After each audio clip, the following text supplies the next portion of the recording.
Coming up today on This Is True Really News, Diego Barria, a 32-year-old father of three, was seen riding his all-terrain vehicle. Now, if that's the kind of news that piques your interest, you should like, subscribe, and follow This Is True Really News. We're loaded with crap that you're going to like. That's true. No, you could have done full stop there. So please like, subscribe, and follow This Is True Really News. And if you come across a story you think we should cover, send it to TITR@netradio.network. And thank you for your support. This is True Really News with Scott Combs and Tony Vercanis. All the news you're about to hear is true, Really? as far as you know. Hey, here's one close to home for us. A homeowner in East Grand Forks, Minnesota, puzzled, discovered 5 bullet holes in the siding of his house. In East Grand Forks? Yeah. Along with another in his son's bedroom window, according to the Grand Forks Herald. They're right across the divide from Grand Forks, right? Yeah. And UND. Yeah. Police were called, as you may have expected. They questioned a next-door neighbor, 76-year-old Michael Powers. Cool name. Except his first name should have been Steele. Steele Powers. I think that's his nickname. Michael Steele Powers. There you go. Now his middle name is James. Yeah. Oh, shoot. Anyway, the 76-year-old readily admitted that he'd been shooting at a squirrel that was on his bird feeder. And as he put it, well, that's war. So he was using a 22. Probably. How did the rest of the neighborhood not hear that? You can get suppressors for a 22. I can't believe a guy his age would. I'm betting he was shooting from inside the house. Oh, no, he would. He was shooting from inside the house. What a ding. And he still had a suppressor. You know he did. Not that I know this on purpose, but there are certain people that were blasting tiny little vermin around my neighborhood for years. Why didn't they just use those pump pellet guns? You can take out a squirrel with that. Not as much fun. Or paintball guns. And you don't have that really cool moment of twisting, like in the movies where they're turning the suppressor onto the silencer onto the gun. Yeah. Powers was aiming from his own bedroom window, said it wasn't the first time he'd shot at squirrels.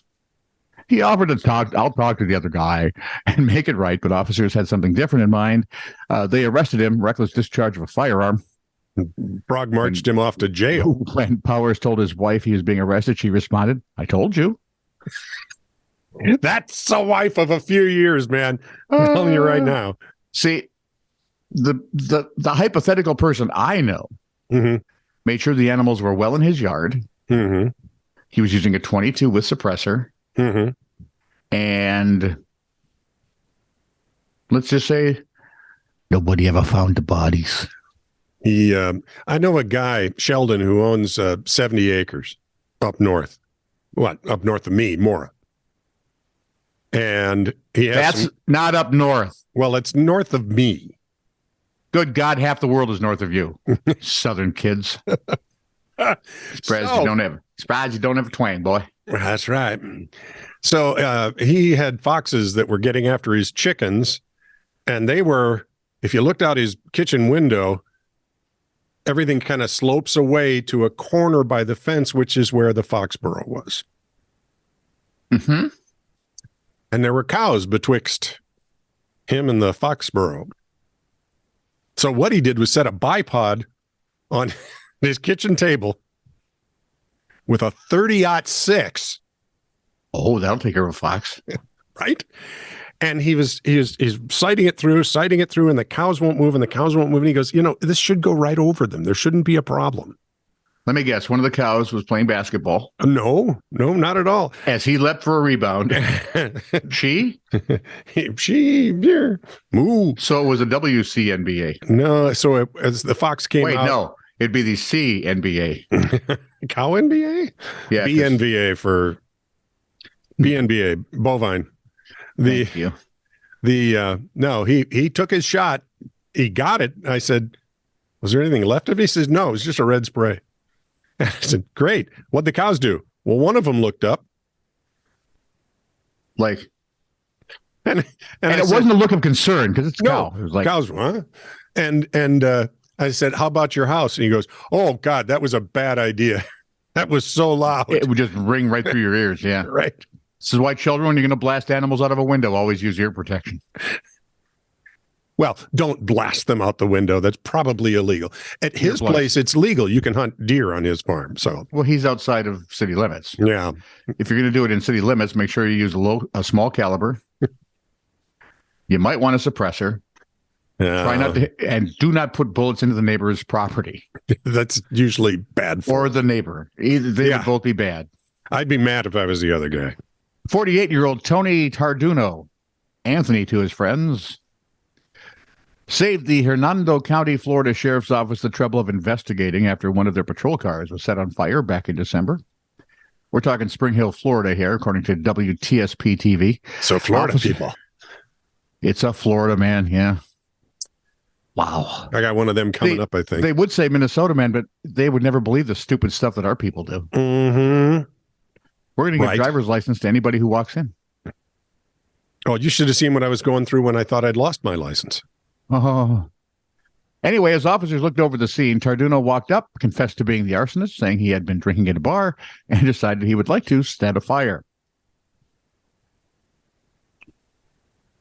Why? How? What special sort of drunk do you have to be to think, hey, there's a police car, I'd like to set that on fire? He placed a bag of garbage under the patrol vehicle, used a lighter.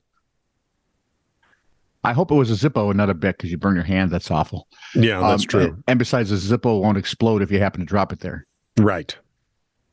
Because that's what you're thinking about when you're drunk and wanting to light a fire under a police car. We used to throw them into our campfires just to watch them go boom. Yeah. I had one explode in my truck once. Really? Well, because I would leave my cigarettes and a lighter in. I would put the lighter inside the pack. The little Bics fit.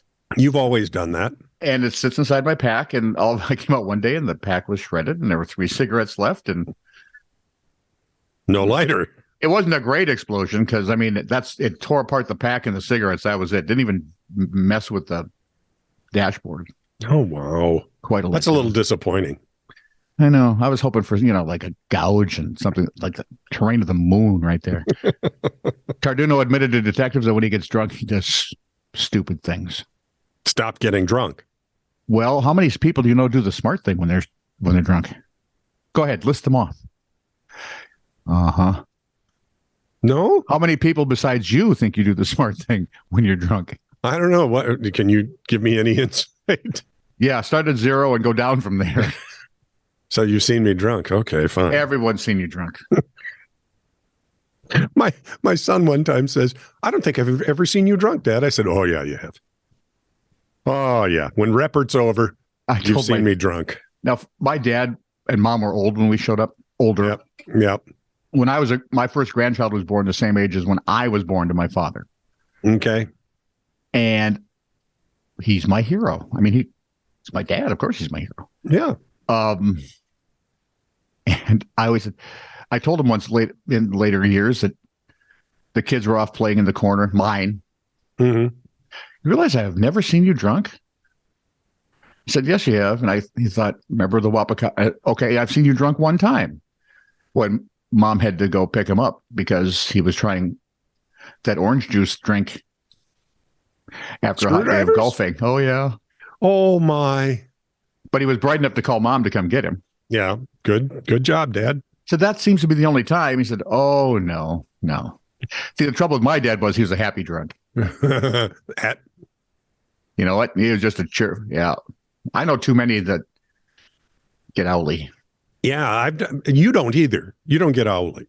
You're just silly. I haven't been drunk in decades because I don't like that loss of control. Right. Not that I'm a control freak, mind you. I just don't like that loss of control. I hear you. And I'm afraid I'll wet my pants and not notice it. There's a lot of things I could do there that would be and it would be, sung in songs by people riding the countryside. The Ballad of Fat Boy Drunk. I just remember the one time when you said you had all those Long Island iced teas and then couldn't figure out how to get off the bar stool. Oh, no, I knew how to get off the bar stool. It was just a long way down? It was a long way down. The thing that confused me to no end was What I remember. I Okay. remember the dance floor suddenly looking like a test pattern. And when I told Tim this, he takes me to his place to sleep it off. Smart guy. I You like want to lay on it. the couch? Not yet. I need the bathroom first. Okay. Okay. Now, from this point, I know. Before I could get to the bathroom, right? I'm Yeah. trying to stand up and get to the bathroom. Phone rings. It's for you. It was my lovely wife to be. We were getting married the next day. Oh my. Where are you? I'm at Tim's house. I got to go. So I gave him back the phone and went to. And I remember then waking up on his bathroom floor. Yeah. I remember getting locked in a toilet stall. If it sounds like I'm bragging, I'm not. It's actually No. embarrassing as hell. I was in the toilet stall and I finished and I went to leave and I couldn't remember whether the door was push or pull. So I flipped the latch and pulled and Nothing. flipped the latch and pushed and wait a minute. So now I'm going back and forth the whole time and I'm kind of going, what? This doesn't have an unlock on it.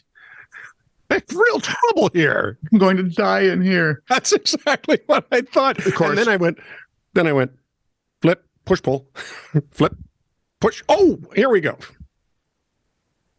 Oh, That was with Repper this is why in it's Milwaukee. a miracle that the human race exists. Diego Barilla, Because young boys should all be dead. right? Without young boys, you don't get a race. Diego Barilla, a 32-year-old father of three, was last seen riding his all-terrain vehicle near the coast of Argentina's southern Chubut province last February. Of course. The other day, two fishermen reported to the local Coast Guard they'd caught 3 school sharks close to where Mr. Badilla's vehicle had been found. Daniela Miatruz, the law enforcement officer who is in charge of the search for him, told local media that the fishermen had said when they were cleaning the sharks, they found human remains in one of them. Mr. Badilla's family recognized him due to a tattoo that appeared in one of those remains. She added, although they also undergo DNA testing to confirm his identity. Yeah. No, it's not clear what happened. Yes, it is. I've got an idea.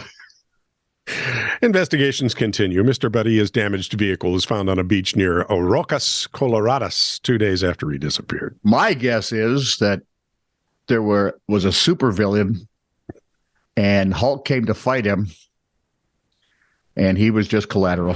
Yep, that was it. This is true, really news. Send email to TITR@netradio.network.